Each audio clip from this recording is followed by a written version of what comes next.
The most important thing is whenever I'm going out representing my country, I want to give it my best shot. It's not about the expectation that others have from me. For me, it's all about what good I can do, how well I can contribute, and you keep taking it forward. Yeah. If you make your debut, you are different. Once you reach a stage where your career is ending, then it's not only about your performance. You have to make sure that others who are part of the team, the youngsters, they get the right guidance so that they are the ones who will take care of the future of cricket or sports. So there are other kind of responsibilities that fall in front of you.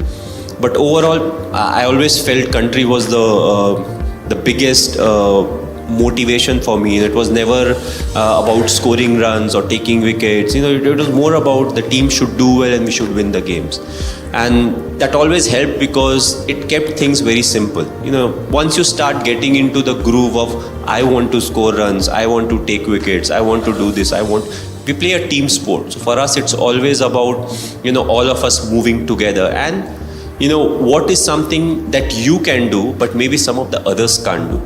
To realize all of that and then to move forward, taking that added responsibility, that's what makes you, slightly special. Because you can always think about what is good for you, but what is good for the team, and then you keep moving forward with that decision is something that will make people appreciate you, especially the ones who are part of the team. As human beings, we are the most complex creatures. We are the only person where two siblings born as twins will have very different characters.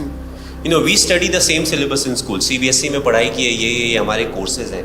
But what happens? Exam होता है, same teacher पढ़ा रही है सब कुछ, but the results are very different. Yes. So why cricket is so close to life is you score 100 today and the very next game you get out on a 0. So I personally always say cricket is a great leveler. It levels you out. Sure. You start flying high, it brings you down. And the thing, it's more of a mental game than a physical game. It's the mind that is much more stronger. And these are the things that you keep teaching the youngsters. Even if they are not a sports person, that if you are able to control your mind, you can actually do a lot of things better in life. Because mind is the most powerful thing. We all think it's a physical, I am tired, I can't run more. It's the mind that is telling the body you can't run more. That's right. So, what cricket teaches you is to be humble in life. Or I would say the syllabus that is covered by cricket. Of course, there are individuals who will pick what they want to pick. It is glamorous, yes, it is glamorous. To be humble is more important to be part of the glamour. Sure. So the small thing, the hard work, the discipline, the honesty. I got lucky, I passed out from school, I got a job with the railways. Now coming from a middle class background, one of the things your parents are always worried about is your future.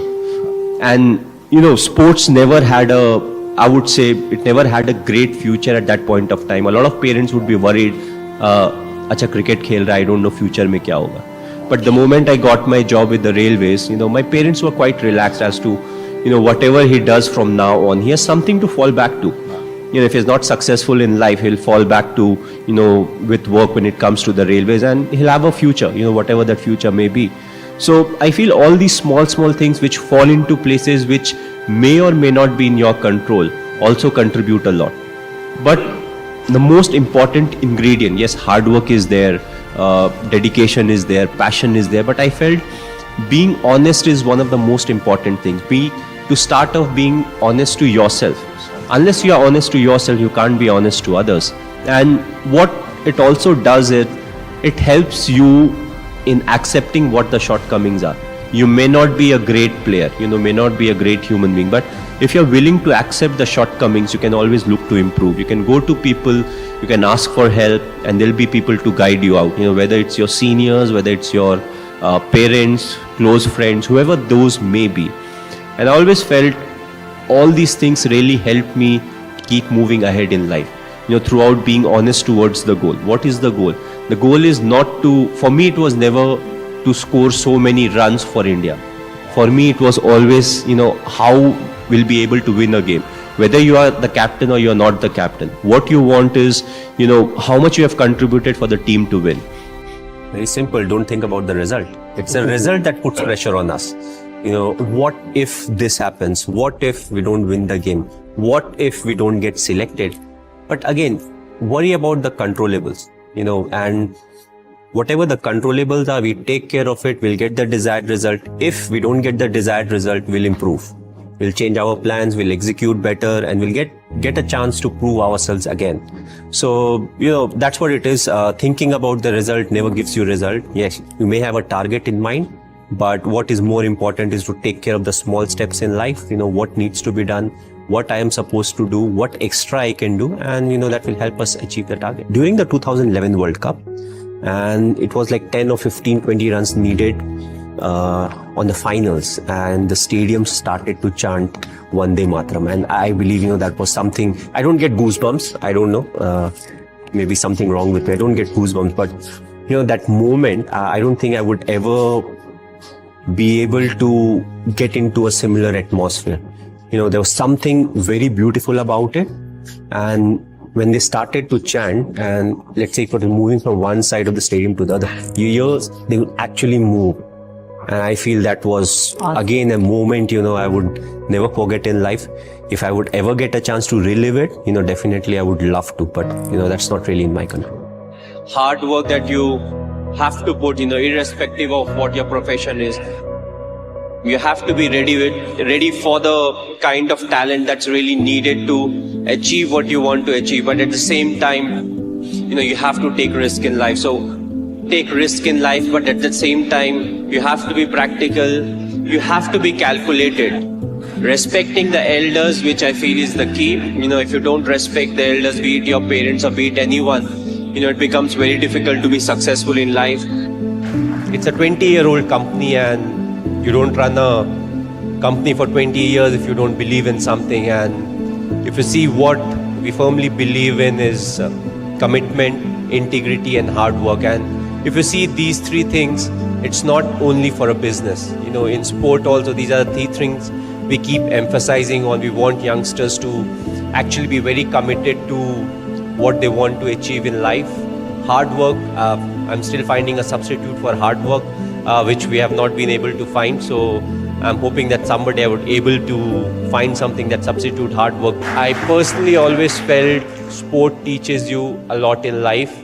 It teaches you how to deal with the losses, the failures, and at the same time, how to behave when you are successful. You need to show a lot of respect to the opposition or the contender you are competing with, but at the same time, be humble in life, enjoy what you are supposed to, and have respect for everybody around you. Education is very important, but sport does teach you a lot about life. And school is, I feel, the right spot where you need to push the youngsters to play a lot of sport, and especially physical sport, outdoor sport. Indoor also qualifies, where badminton is there, squash is there, table tennis is there. But that's a time where they have that kind of a time where they can spend enough time on both. Nobody really knows. Like when I was in class 6th or 7th, I had no clue whether I'll become a cricketer, a footballer, athletics man, or I'll play badminton. So till I've not tried those sport at school level, how will I get to know what I'm good at?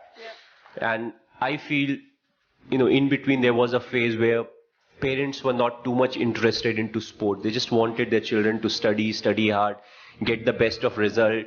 And what is strange right now is, 90% marks was considered like very good.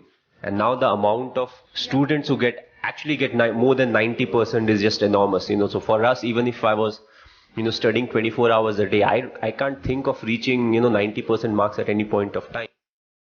I was good in sport. I played a lot of sport. That's why that's something that really helped me be fit at my age right now. So I feel sport is a major part of life, and it teaches you a lot of things, that will to win, the acceptance to losses, how to come back after having a bad loss. So, mentally and physically, sports builds a lot of character, when it comes to the students at an early age, and that actually helps you in your practical life a lot. So I just feel sports should be a big part of the student's life, and everybody should be pushed to play some kind of a sport, even if he doesn't want to.